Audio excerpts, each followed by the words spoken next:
All right. The state has a motion to compel defendants' compliance with the reciprocal discovery obligations and to exclude evidence intentionally withheld and not timely disclosed. And I had via email asked specifically as to the authorship of this particular motion and to have whomever authored this motion be present in court. The response I got back was Ms. Love saying, I will be present. Does that mean, Ms. Love, that you are the author of this motion? Yes, Judge. Okay. So I have some problems with some of the representations made in this motion. Specifically on page 3, the citation to U.S. versus Young, and then to U.S. versus Waddell. And then the statement, quote, a defendant has a duty, underlined, to disclose prior to trial and an ongoing duty to timely disclose, in bold, any evidence he intends to use as both impeachment evidence and as substantive evidence of innocence. See id, meaning see the above two cases, Waddell and Young. I've read both of those cases. Show me in either of those cases where there is a proposition that discovery and reciprocal discovery obligations of the defense applies to evidence that's going to be used solely as impeachment. I didn't say solely as impeachment. I said as both impeachment and as substantive evidence. Which implies that the use of it as impeachment evidence triggers the reciprocal discovery obligation. No, unless I wrote it inartfully. What I was saying. Well, you wrote it inartfully. I did then, because what I was saying was that it has to be both. That is the representation that all right. I made. And then when I amended it. I didn't see an amendment. I have a copy for the court. Did you fix that? What I did was. Thank you. Sort of elaborate on it, or yes, I guess you could say it was fixed.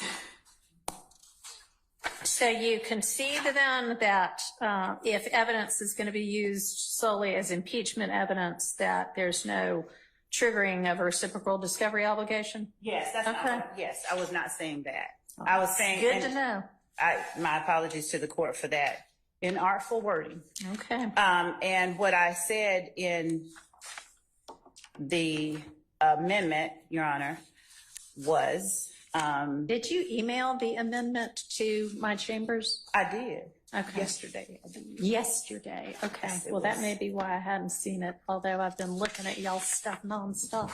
Yes. Okay. It's in front of me now, so. So what our position is, Your Honor, as I state on page 3 of the amendment, is outlining what Georgia's statutory requirements are. Of course, the court is aware of what OCGA 1716 4C1 requires. And then I go down to subsection C on that same page where I cite Aggie versus the state 311 Georgia 340 at 343 and go on to say Georgia's discovery law does not explicitly apply 1716 4C to evidence used simply for the purpose of impeachment. Okay. And then I say it unquestionably applies to that second intended purpose, use as substantive evidence. And then in section D, Your Honor, I cite to relevant similar federal laws, pointing out that federal law requires the defense to provide the government with materials that are within the defendant's possession, custody, or control. Possession, custody, or control. My apologies. Where the defendant intends to use the item in the defendant's case in chief at trial. And that's Federal Rules of Criminal Procedure 16B1 alpha. All right. So it can be used in the state's case in chief and maybe be impeachment evidence, maybe be substantive evidence, maybe be both. It's not where in the trial it comes in that matters. It's whether it's used and intended for use as substantive evidence or not. Yes. Okay. So as long as we're all on the same page with that, and I actually do think that to the extent anybody might want to take a closer look at what those distinctions are, I think it's Waddell, Yes. where the court actually says, hey, you know what, these can be tricky, these can be dicey. Here's what it means. Here's the difference between the two. So I would recommend for everybody's reading pleasure the court's exposition of that issue in the Waddell case. And in this amendment, I did correct the Waddell site. Okay. All right, so we'll follow that law as well. The legal analysis is wrong. There is no distinction in Georgia on substantive or impeachment. What you were told is wrong. And this lawyer knows it because she sat here in court and I did the same thing without being tempered. All right. That's 4 times. Thank you for clarifying that. Do you have any Georgia law that represents what you have asserted in your motion and amended motion? Your Honor, that's just it. I have been clear in my amended motion, and Which to the I extent that just it wasn't. got a copy of. Yes. Okay. And also, I just want to say that no Georgia law that. right, Georgia law does not define. It does not define case in chief. It does not break We it all down. know what a case in chief is. Don't we? I think we all know what a case in chief is. Is there any support for your assertion that reciprocal discovery is required based on the concept of substantive evidence? Your Honor, what I have said and what I maintain is that, one, there is an absence, and I'll point the court to 3 different cases, Harris versus the state, 314, Georgia 238 as one. And these are just instances. 238? What did you say? Yes. Okay. What are the other 2 and what are they going to represent? 307 Georgia 171, which is the 2019 Green case that Mr. Steele cited for the court, and 146 Georgia App 423, which is Phillips versus the state. And When is that from? I'm sorry. What year?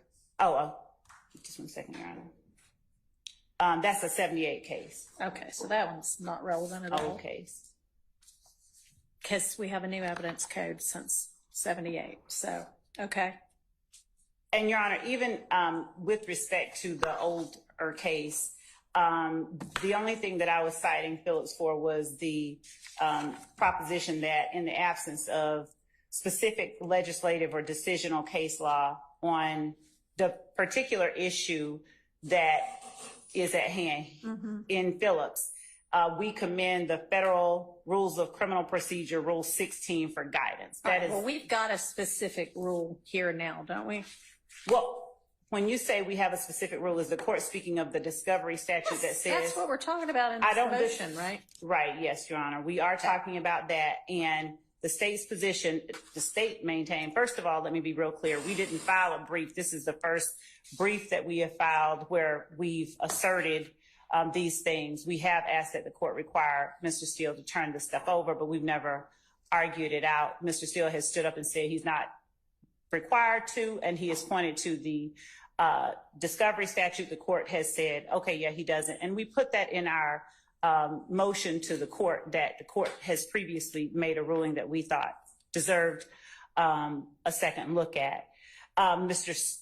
Defendant Williams has adopted as his witnesses, all the state's witnesses in the witness list that he filed. And so, Your Honor, when we assert based on Waddell, and Waddell also speaks about work product, and it makes this distinction between factual history and work product and what the state or is and is not entitled. The state stands on its assertion regarding what the requirements are because of the fact that I understand the court's position that there is no misunderstanding about what case in chief means in Georgia. But as there was this expounding on its meaning in Waddell, I think it's important to recognize that there's not been a similar sort of expounding in Georgia, and we can all presume or take for granted that it just means when the defendant is putting up his particular case. Right. Okay. So do you have any case law in Georgia that supports the position you took in your motion that reciprocal discovery requirements are triggered based on whether you're presenting something as substantive evidence? That's my question to you. Your Honor, the only what we have in support of the motion is cited in the amendment and in the motion itself. We have not ever presented or represented to the court that there was a Georgia case that addressed this issue, and the conclusion that is asserted in the state's filings are the result of the fact that, one, from our position, it's not addressed directly, that, what case in chief specifically. So you are telling me that when our discovery statute says that the defendant is to produce or permit inspection and copying of whatever it is that they're in possession or control of, which the defendant intends to introduce as evidence in the defense case in chief or rebuttal at the trial, you think that there's some kind of lack of clarity about what that means? Is that what you're representing to the court? Your Honor, I'm representing that was the position that was taken. That was what was analyzed in the cases that we have cited in our amended amendment and supplement to our motion to compel. That is, in our position, a reasonable interpretation. And as we've